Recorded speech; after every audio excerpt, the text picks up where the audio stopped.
Frantz Fanon wrote a book so dangerous that France banned it the same day it published.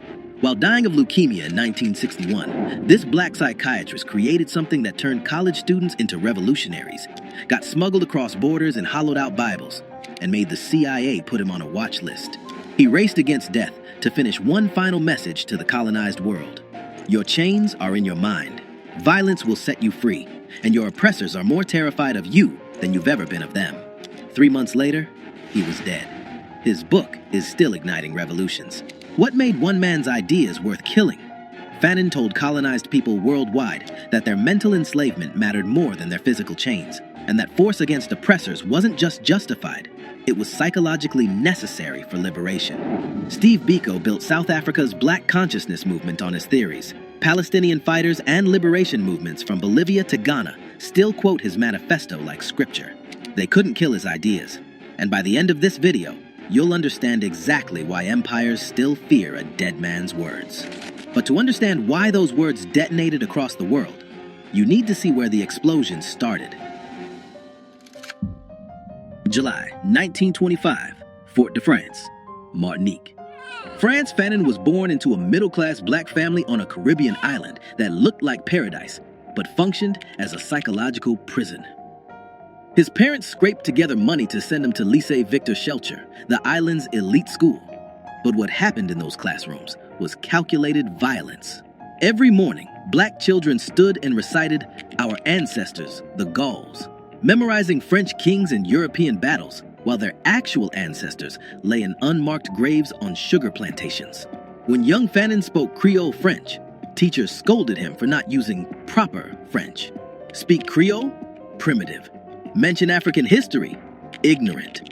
Only French mattered. French language, French heroes, French culture. One teacher refused to participate in this erasure. Aimé Césaire had just created the Negritude movement, teaching that black identity was power, not shame. He planted seeds in Fanon's mind about pride and resistance, but seeds need fire to grow. 1940, Vichy fascists seized control of Martinique after France fell to Hitler. Suddenly, French racism wasn't polite anymore. It became official policy. Fanon, 15 years old, watched the mask slip off. The civilized colonizers revealed themselves as brutal oppressors who had always been there, just hidden behind promises of equality. Fanon was 15 when he watched French civilization reveal its true face.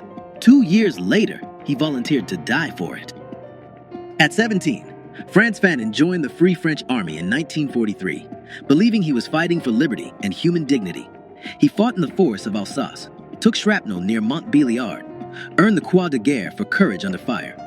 French officers pinned medals on his chest, then barred him from their mess halls because of his skin color. When Germany finally surrendered, Charles de Gaulle ordered every black soldier removed from formations entering German territory. France's victory parade couldn't have black faces visible in the photographs. The men who bled for France had to watch from the sidelines as white soldiers took credit for their sacrifice. Fanon wrote his brother Joby from Europe, "I've been deceived, and I am paying for my mistakes. I'm sick of it all." That letter marked the death of one Frantz Fanon and the birth of another, a man who would spend his life diagnosing and destroying the psychological machinery of white supremacy. Before we continue with how Fanon transformed his rage into the most feared revolutionary text of the 20th century, if you believe these stories of black intellectuals who terrified empires need to be heard, subscribe to Black Stories Untold. We're exposing the thinkers they tried to silence and the truths they spent millions covering up. Now, back to the video. 1947. Fanon entered medical school at the University of Lyon to study psychiatry. In Lyon's hospitals, he treated North African immigrant workers, Algerian men suffering psychological breakdowns that French doctors diagnosed as proof of racial inferiority. Colonial psychiatrist Antoine Perrault published papers claiming Algerians had underdeveloped frontal lobes and were mentally primitive, medical degrees used to justify oppression. Fanon recognized what others refused to see. These men suffered from the trauma of racism itself. Society was sick, but doctors blamed the victims. He wrote his doctoral thesis laying out exactly how colonialism manufactured mental illness, how white supremacy functioned as psychological warfare. His committee rejected it, as too radical.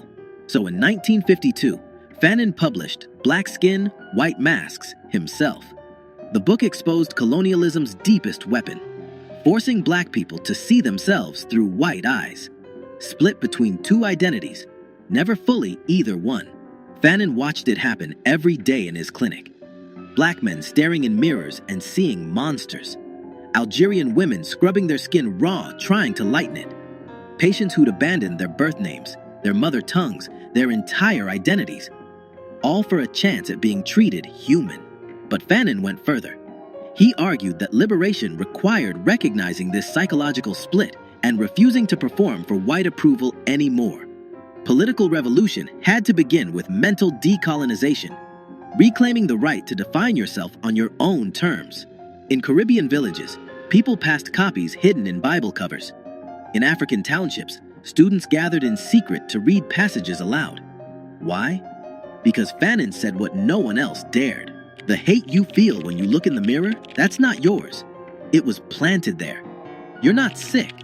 The system is sick. And you don't need anyone's permission to be free. That book exposed colonialism's playbook. But Fanon wasn't satisfied just writing about the disease. In 1953, he walked straight into its heart.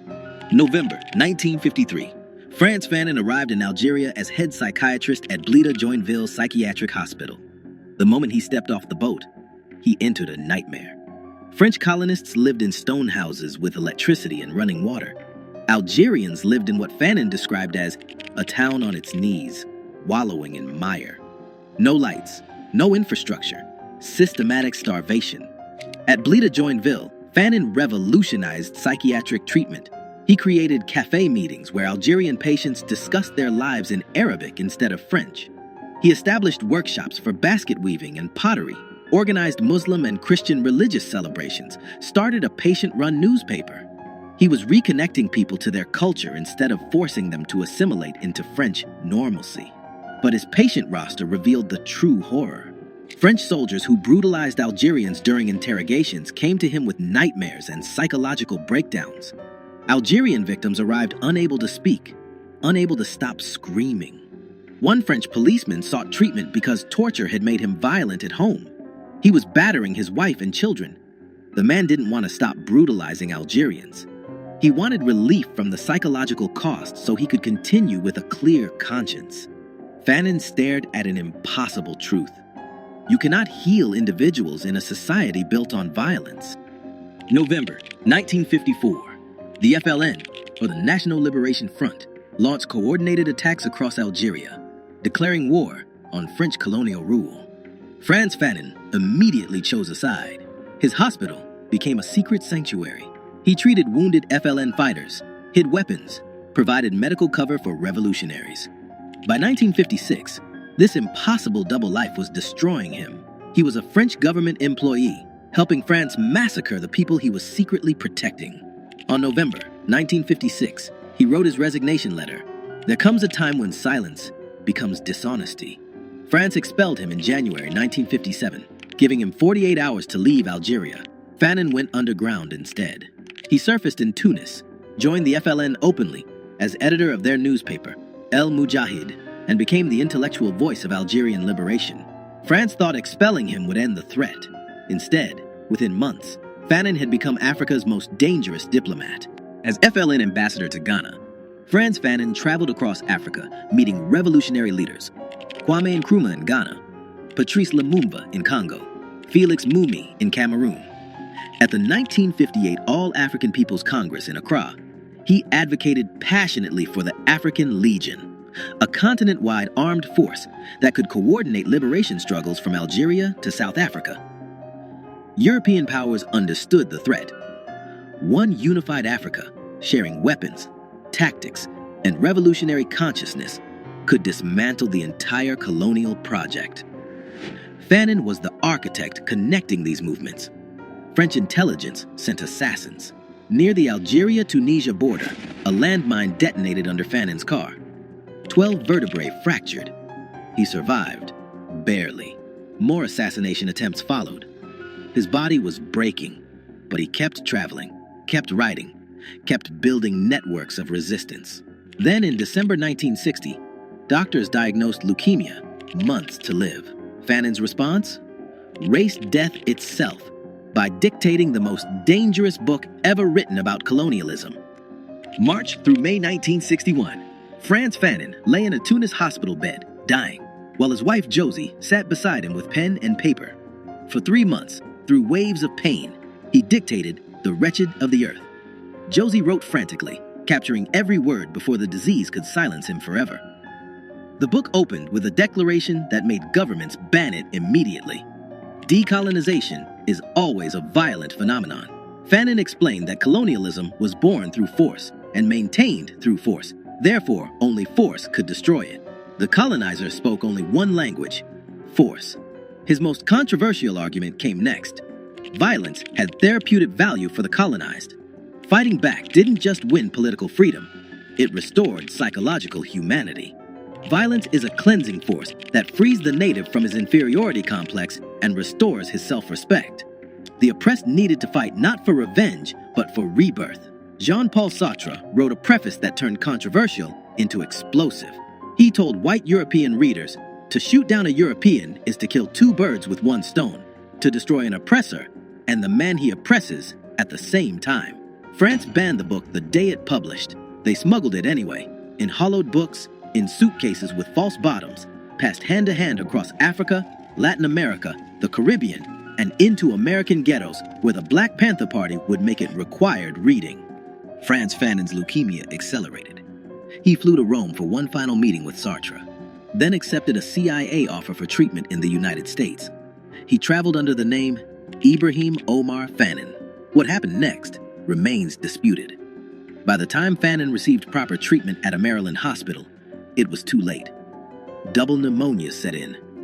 Some historians argue bureaucratic delays killed him. Others suggest the CIA calculated that a dead Fanon posed less threat than a living revolutionary icon who might survive to inspire more uprisings. December 6, 1961. Frantz Fanon died at 36, 7 months before Algeria won independence.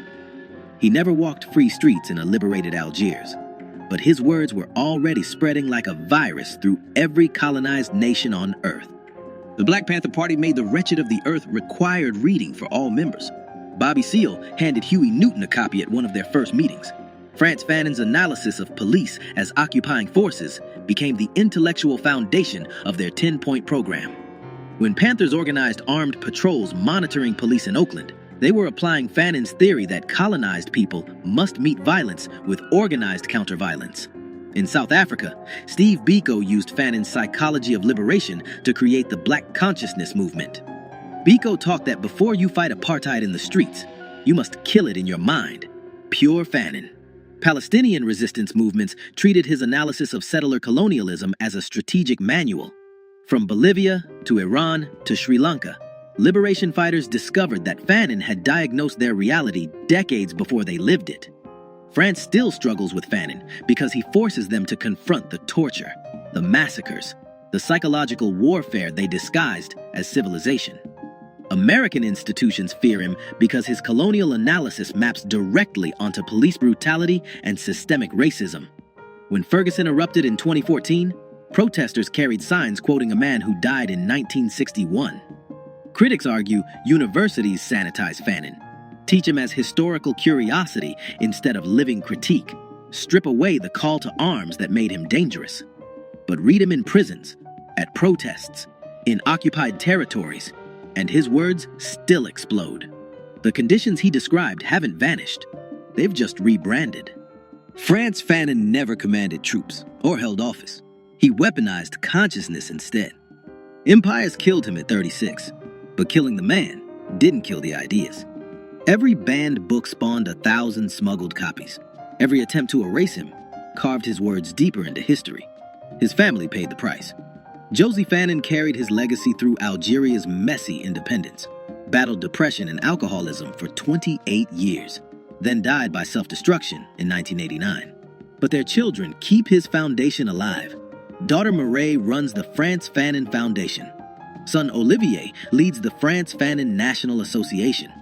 Fanon taught one lesson that still terrifies power. You don't need permission to be human. You don't need approval to be free. You have every right to take back what was stolen. And if they won't surrender it peacefully, take it by force. The most dangerous black philosopher who ever lived. Dangerous because he loved oppressed people enough to tell them the truth. That truth still detonates in minds worldwide, teaching that liberation begins when you stop asking and start taking. If this story opened your eyes to the intellectual they tried to erase, subscribe to Black Stories Untold. Like this video, share it, and comment which dangerous truth teller we should cover next. Because they can kill the revolutionary, but they can't kill the revolution.